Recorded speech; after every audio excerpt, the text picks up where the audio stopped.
I'm really excited about. We already practiced once today at 6:30. We went through a little bit of a walkthrough, sort of a rehearsal of what is today's practice, and just so we can use some extra hours now because of the limited days. But it's ironic because right after the practice, I got out and I had a phone call I had to make from a player that was on my first team at Newfane Junior High School, and so this was my 41st team, and it was ironic because I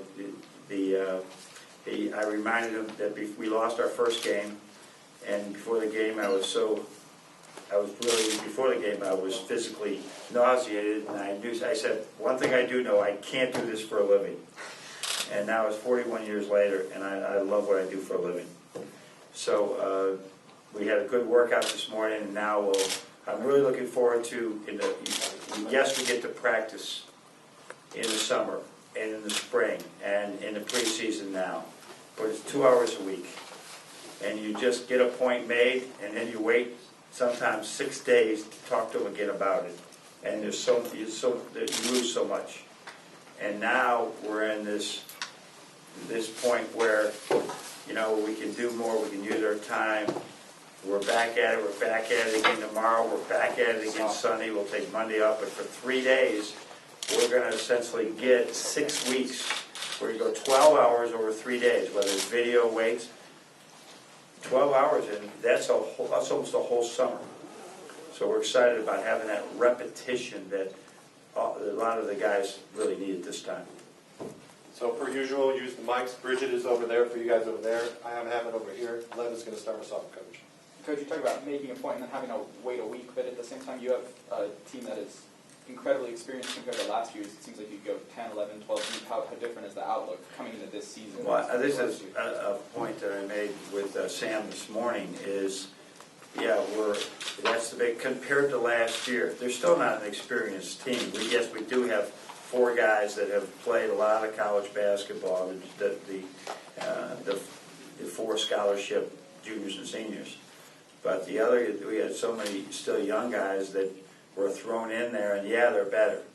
But I think our practice will go, we won't have to stop practice as much for some things, but we're still going to be stopping practice because now the next step is we couldn't physically intimidate anybody last year because we were just babies out there.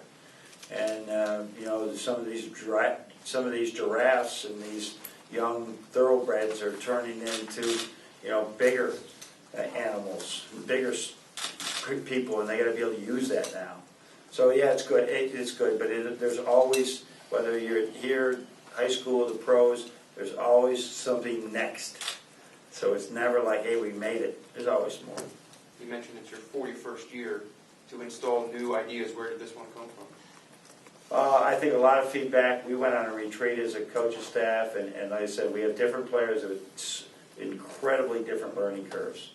All right, why isn't he understanding this? Why do we have to repeat this? And then, you hear the old, I think the saying goes like that, you tell something to somebody, I don't know what the percentage is, but they might remember it, you show them, right? They might remember it, but you have them do it, they really remember it. So that's sort of a little bit of the theme of that. We'll swing over here to Noah, Coach.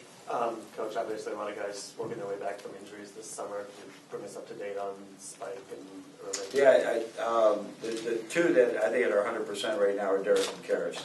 There's no restrictions.